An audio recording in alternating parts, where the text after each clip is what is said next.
नमस्कार, बहुत स्वागत है आपका। आप देख रहे हैं आपकी आवाज और मैं हूं आपके साथ मृदुल शर्मा। आपकी आवाज में आज बात मध्य प्रदेश के बजट की। एमपी विधानसभा में आज वित्त मंत्री जगदीश देवड़ा ने 2,41,375 करोड़ का बजट पेश कर दिया। करीब 1.5 घंटे के अपने बजट भाषण में वित्त मंत्री ने ना तो कोई नया कर लगाया और ना ही पुराने करों की दरों में इजाफा किया, मगर उन्होंने वैट में भी कोई राहत नहीं दी है। स्वास्थ्य और शिक्षा पर जोर दिया गया है। सरकार जहां बजट की तारीफ कर रही है तो वहीं विपक्ष ने बजट के बहाने सरकार को निशाने पर लिया। कई सवाल हैं जिनके जवाब जानने की कोशिश करेंगे। एक खास पैनल हमारे साथ जुड़ेगा, उससे पहले आपको रिपोर्ट दिखाते हैं।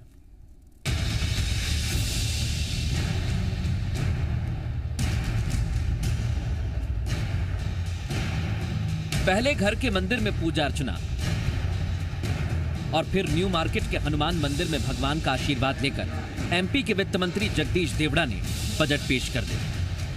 एमपी के इतिहास का अब तक का सबसे बड़ा बजट पेश करते हुए जगदीश देवड़ा ने 2,41,375 करोड़ का बजट विधानसभा में पेश किया।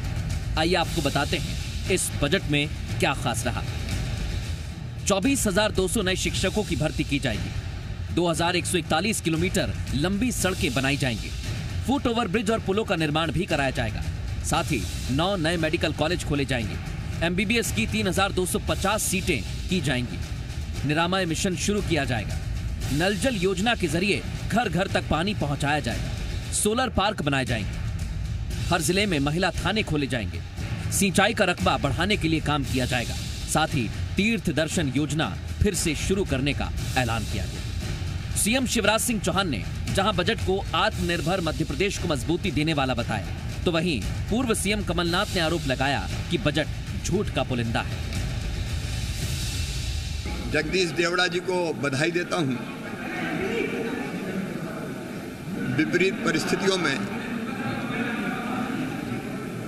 सर्वजन हिताय सर्वजन सुखाय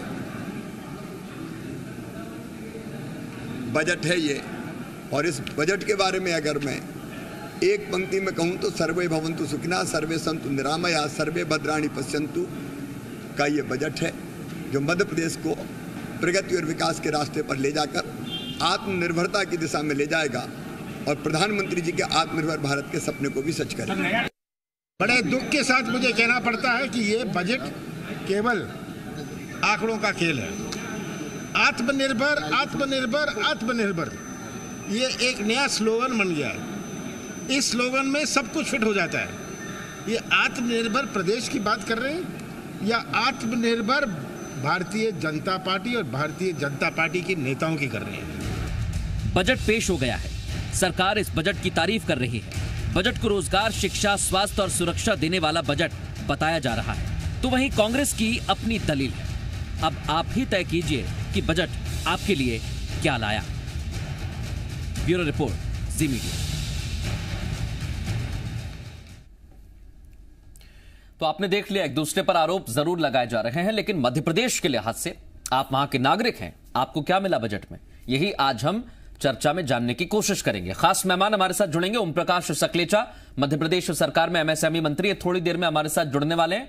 पूर्व वित्त मंत्री, कांग्रेस की सरकार में काम किया है, तरुण भनोट, लंबा अनुभव है, वो हमारे साथ इस समय जुड़ चुके हैं। और थोड़ी देर में गोकुल पटवा इकोनॉमिस्ट के तौर पर हमारे साथ रहेंगे। तरुण भनोट जी, बहुत स्वागत है आपका जी मध्य प्रदेश छत्तीसगढ़ पर।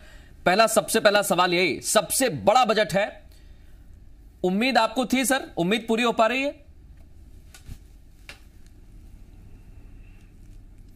सबसे बड़ा बजट है आंकड़ों का। उम्मीद ये थी कि सरकार जो वर्तमान की है, सारी परिस्थितियों को देखते हुए और खासतौर पर कोविड के कारण जो हमारी अर्थव्यवस्था लड़खड़ाई है, 7.5 करोड़ जनता मध्य प्रदेश की, चाहे वो किसी भी वर्ग से आती हो, सब परेशान है। हमारे किसान, नौजवान, हमारे बुजुर्ग, हमारे घर में काम करने वाली गृहिणियां जो हमारी रसोई चलाती हैं, हमारे मजदूर साथी, हमारे व्यापारी, हमारे उद्योगपति, सब परेशान हैं। तो ये आशा थी, अपेक्षा थी कि एक राहत भरा बजट आएगा, जो कि नहीं आया। तरुण जी, 2-3 चीजें मैं आपसे जानना चाहता हूं, क्योंकि सीएम बहुत सारी बातों का जिक्र करते हैं, लेकिन मैं शिक्षा के क्षेत्र पर आना चाहता हूं, पुलिस के अस्पताल पर आना चाहता हूं, महिला पुलिस थानों पर आपसे एक सवाल चाहता हूं। और एक चीज और, उनका कहना है कि हम आत्मनिर्भर मध्य प्रदेश को लेकर प्रतिबद्ध हैं। कमलनाथ जी कह रहे हैं कि ये तो खुद को सिर्फ और सिर्फ अगर पूरे बजट में एक नजर दौड़ाई जाए तो खुद ही समृद्ध हो रहे हैं, मध्य प्रदेश की जनता की कोई चिंता नहीं है। देखिए, मैं बड़ी सकारात्मक राजनीति में विश्वास करता हूं। सिर्फ राजनीतिक प्रतिद्वंदता के कारण मैं किसी चीज को गलत बोलूं, ये मेरा काम करने का तरीका भी नहीं है, मेरी शैली भी नहीं है। मैं एक बात जरूर कहना चाहूंगा कि आप बिना धन के काम कैसे कर सकते हैं, ये गुण आपने कहां से सीखा, और ये कलाकारी जो आपके पास में है, ये आम जनता को बता दीजिए तो कोई आपसे अपेक्षा करेगा ही नहीं, लोग अपनी व्यवस्था खुद कर लेंगे। आपके पास पैसा नहीं है कर्मचारियों के एरियर्स देने का, पेंशन देने का, डीए देने का, स्कूल के बच्चों की फीस अभिभावक नहीं भर पा रहे हैं तो उनको धमकियां दी जा रही हैं प्राइवेट स्कूलों के संचालकों द्वारा कि परीक्षा में नहीं बैठने दिया जाएगा। हमारे नौजवान बेरोजगार हैं, उनके हाथों के पास काम नहीं है। बढ़ती हुई महंगाई से, चाहे वो गैस सिलेंडर हो, चाहे पेट्रोल हो, चाहे खाने का तेल हो, चाहे मिट्टी का तेल हो, चाहे डीजल हो, उससे जनता परेशान है। और रोजगार के साधन उपलब्ध नहीं है। हमारा किसान भाई परेशान है, हमारा मजदूर वर्ग परेशान है। तो ये बजट से राहत किसको मिलने वाली और आत्मनिर्भरता कैसे सवाल है तरुण जी। देखिए, मध्य प्रदेश में इस समय अगर पेट्रोल की बात करें या शराब की बात करें तो सबसे ज्यादा राजस्व सरकार लेती है। यही 2-3 चीजें बचती हैं सरकार के पास, और कुछ है नहीं। और सरकार ने कोरोना काल के बाद, गोकुल पटवा जी हमारे साथ जुड़ गए, बहुत ज्यादा टैक्स लगाया था गोकुल पटवा जी, और उम्मीद ये थी जनता को कि बजट में थोड़ी सी राहत मिलेगी। तरुण भनोट जी कह रहे हैं आपके पास पैसा है नहीं, आप घोषणा पे घोषणा किए जा रहे हैं। सबसे बड़ा बजट तो है, लेकिन पैसा कहां से आएगा? और अगर पैसा है तो फिर राहत दीजिए जनता को।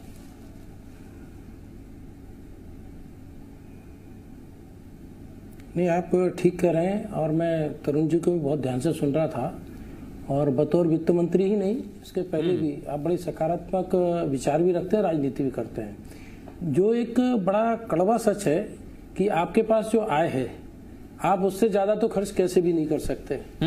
और आप कोई भी घोषणा कीजिए, ये बात सही है कि जितना भी आप खर्च कर दीजिए, आज 2,41,000 करोड़ का बजट दिया है, वह उसमें बताया 2,15,000 करोड़ का। अगर इसको 2,15 की जगह, 2,17 की जगह आप 10,15 भी कर दीजिए, 10,17 भी कर दीजिए, तो भी इस प्रदेश के लिए कम है, क्योंकि खर्चे की कोई लिमिट नहीं होती। पर इनकम कहां से आएगी, ये एक बड़ा विषय है। और इनकम भी एक मजबूरी है। आप जनता पर इतना कुठाराघात नहीं कर सकते, इतना कर नहीं थोप सकते कि वो कराहे उठे। वैसे ही कोरोना की मार हो, चाहे पिछले कुछ और वर्षों से, कोरोना तो खैर ठीक है, इसके अलावा भी छोटे उद्योग धंधों को चौपट होना, बेरोजगारी बढ़ना, और खासकर जो सेक्टर पहले फ्री ऑफ कॉस्ट चलते थे, अगर मैं एजुकेशन सेक्टर की बात करूं तो तरुण जी या हम लोगों ने मेरे ख्याल से लगभग मुफ्त के पढ़ाई कर ली होगी। आज हमारे बच्चों पे जो हम खर्च करते हैं, हम कराह उठते हैं।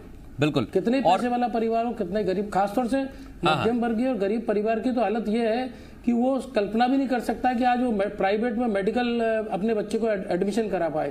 तो ये जो खर्चे हैं, इनके कारण आज व्यक्ति कराह रहा है। अब उसको राहत कहां से मिले? मैं मानता हूं कि आज सबसे बड़ी डिमांड दिन भर में मैं देख रहा हूं कि साहब थोड़ा सा पेट्रोलियम प्रोडक्ट पे रिलीफ मिल जाती, क्या हो जाएगा उससे? अगर 1-2 रुपए लीटर कम भी मिल जाए तो ज्यादा से ज्यादा आपके बजट में 100 रुपए का फर्क आ जाएगा महीने भर में। बिल्कुल। 200 और यही मेरा सवाल है।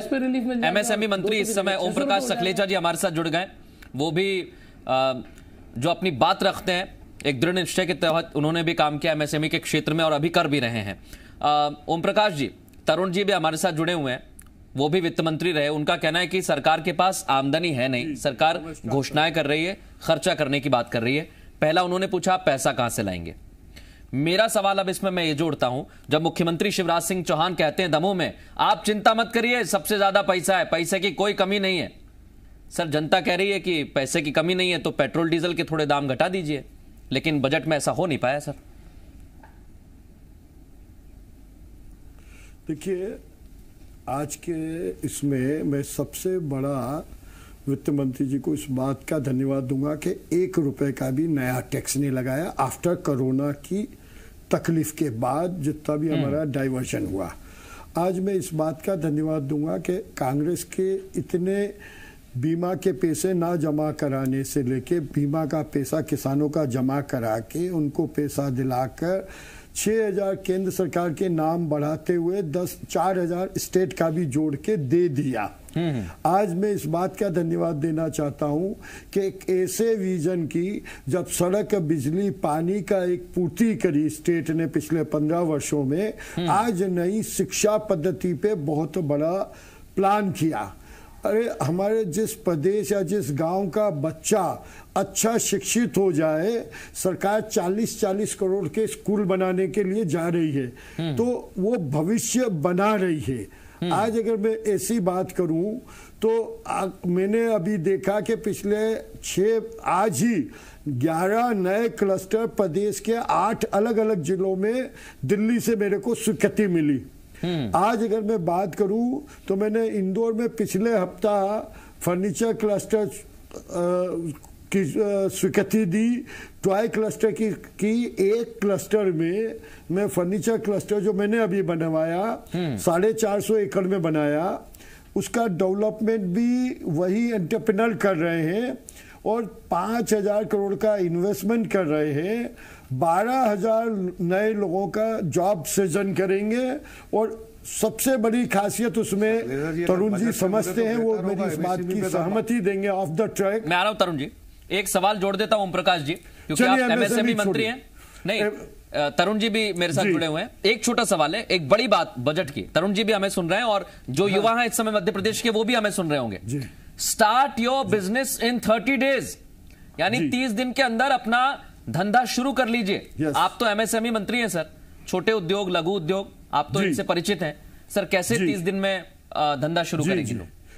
जी बिल्कुल शुरू होगा, क्योंकि सरकार के सब क्लियरेंसेस के टाइम तय कर दिए।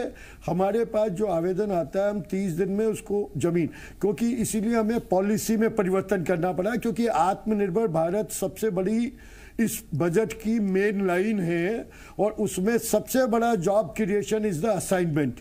इसलिए मैं एमएसएमई पे थोड़ा सा लाया था, लेकिन मैंने पहले दूसरे विषयों को, कृषि को भी चर्चा किया, तो मैंने जीरो टैक्स को भी चर्चा किया।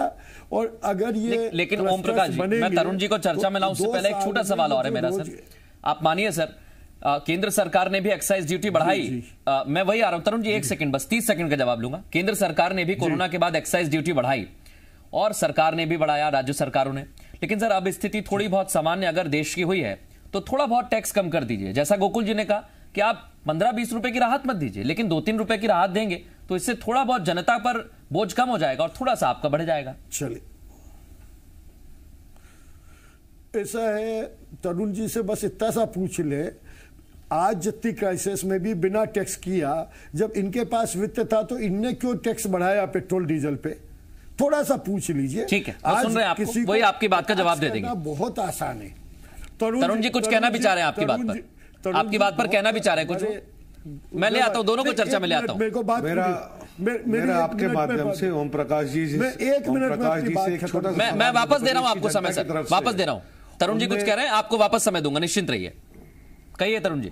उनने बधाई दी, माननीय सकलेचा जी ने बधाई दी वित्त मंत्री महोदय को कि आपको बहुत बहुत बधाई, आपने मध्य प्रदेश की जनता पे किसी प्रकार का कोई नया टैक्स नहीं लगाया। सकलेचा जी, मैं आपसे जानना चाहता हूं, जीएसटी लागू होने के बाद मध्य प्रदेश सरकार के पास या वित्त मंत्री, चाहे मैं रहा हूं पहले, चाहे अभी देवड़ा जी हैं या आप बन जाए, क्या कोई अधिकार है नया टैक्स लगाने का? तो जो हो ही नहीं सकता था आप उसकी बधाई दे रहे हैं। आपने तो जिस चीज पे मैक्सिमम टैक्स लगा सकते थे, चाहे आबकारी हो चाहे पेट्रोलियम पदार्थ हो, उस पर टैक्स लगा लिया और वसूली कर रहे हैं। दूसरी बात आपने कही कि मैं केंद्र सरकार को आत्मनिर्भर मध्य प्रदेश बनाने के लिए बहुत बहुत बधाई देता हूं, आत्मनिर्भर भारत बनाने के लिए। मैं सिर्फ आपसे पूछना चाहता हूं कि आपकी जानकारी में यह है कि मध्य प्रदेश को सन 2020-21 में के फाइनेंशियल ईयर में जो डिवॉल्यूशन का पैसा केंद्र सरकार से मिलना था वो कितना मिलना था और कितना मिला है? आपके पास जानकारी है, आप बता दें, और अगर आपके पास जानकारी ना हो तो मैं आपको जरूर बता देता हूं, पर पहला मौका आपको देता हूं कि कितना पैसा मध्य प्रदेश की जनता के हिस्से का हक मध्य प्रदेश को मिलना था केंद्र सरकार से और कितना प्राप्त हुआ है। अगर आप इस सवाल का जवाब दे दें तो फिर मैं चर्चा को इससे आगे बढ़ाता हूं। अच्छा ठीक है, ओम प्रकाश जी कह दें, उसके बाद हम गोकुल जी से भी सवाल करें। देखिए, कहिए ओम प्रकाश जी। देखिए दो विषय बहुत साफ है। केंद्र सरकार का कुछ पैसा जो डिले हो रहा है, केंद्र सरकार ने बारो करके स्टेट को बारो करने का अधिकार बढ़ाया और ये कह दिया कि उसका कर्जे का रिएम्बर्समेंट केंद्र सरकार कर देगी। ये चर्चा हो चुकी है, अभी पहले भी कहीं डिबेट हो रही थी, उसमें भी ये बात आई। गलत नहीं, लेकिन मतलब कुल मिलाकर ये कहते हैं ओम प्रकाश जी की कर्ज लिया जाए और घी पिया जाए। ओम प्रकाश जी, ये जवाब आप मध्य प्रदेश कर्ज लेकर घी पीना अलाउ कर दिया है केंद्र सरकार ने, तो मध्य प्रदेश की सरकार कर्ज लेगी और घी पिएगी। और अगर मुख्यमंत्री कहते हैं हमारे पास पैसा ज्यादा है तो वो कर्ज का पैसा है। मैं आपकी बात पे सुधार लाना चाहता हूं। मैंने कहा था मैं चर्चा को आगे बढ़ाऊंगा। देखिए हुआ ये है, मैं वित्त मंत्री था जी, उस समय हमें सन 2020-21 में केंद्र सरकार से लगभग 62,000 करोड़ रुपए की प्राप्ति होनी थी, जो हमारे डेवोल्यूशन शेयर के हिस्से में बनती थी अनुपातिक। उसके मुकाबले में मात्र 45,000 करोड़ रुपया मध्य प्रदेश सरकार को प्राप्त हुआ, लगभग 18,000 करोड़ रुपया कम मिला। ये तो हमारा हक है, ये तो पैसा मध्य प्रदेश की जनता को मिलना चाहिए था। और उसके बदले में उल्टा केंद्र सरकार ने हमारे साथ क्या अन्याय किया, इस प्रदेश की 7.5 करोड़ से अधिक जनता के साथ क्या अन्याय किया, ये कह दिया। तरुण जी, FRBM लिमिट 1 वर्ष के लिए बढ़ा देते हैं, अब और ज्यादा कर्जा ले लीजिए। तरुण जी, एक बहुत अहम बात मैं करना चाहता हूं, प्रदेश के जो नौकरी पेशा लोग हैं सर, मध्य प्रदेश को और इस देश को आत्मनिर्भर बनाना, प्रदेश के जो नौकरी पेशा लोग, एक सेकंड, पेट्रोल डीजल पे टैक्स किसने बढ़ाया? मैं ओम प्रकाश जी उसको मैं बता देता हूं सर। कोरोना काल में केंद्र ने भी बढ़ाया, राज्यों ने भी बढ़ाया, तब दिक्कतें थी, तब किसी ने कुछ नहीं कहा। लेकिन अब ये पूछा जा रहा है कि जब चीजें सामान्य हो गई, मैं इकोनॉमिस्ट हमारे साथ जुड़े हुए हैं सकलेचा जी, उनको चर्चा में इसलिए लाना चाहता हूं। 2-3 बहुत महत्वपूर्ण बातें मैं करना चाहता हूं। पहला ये, गोकुल जी, भर्तियों की नई बात हो रही है कि नई भर्तियां की जाएंगी। गोकुल जी, मेरा सवाल है, फिर आप उसमें जोड़ दीजिएगा। नई भर्तियों की बात की जाएगी, तीर्थ दर्शन योजना फिर से शुरू की जाएगी, और भी सारी योजनाएं जिनको फिर से शुरू किया जाएगा। लेकिन अभी भी प्रदेश में ऐसे कर्मचारी हैं जिनको अभी पुराना पैसा नहीं मिला है। अभी भी ऐसे लोग हैं जो अपनी भर्ती का इंतजार कर रहे हैं। तो पहले की चीजें ठीक हुई नहीं है, आप नहीं करने के लिए आ गए।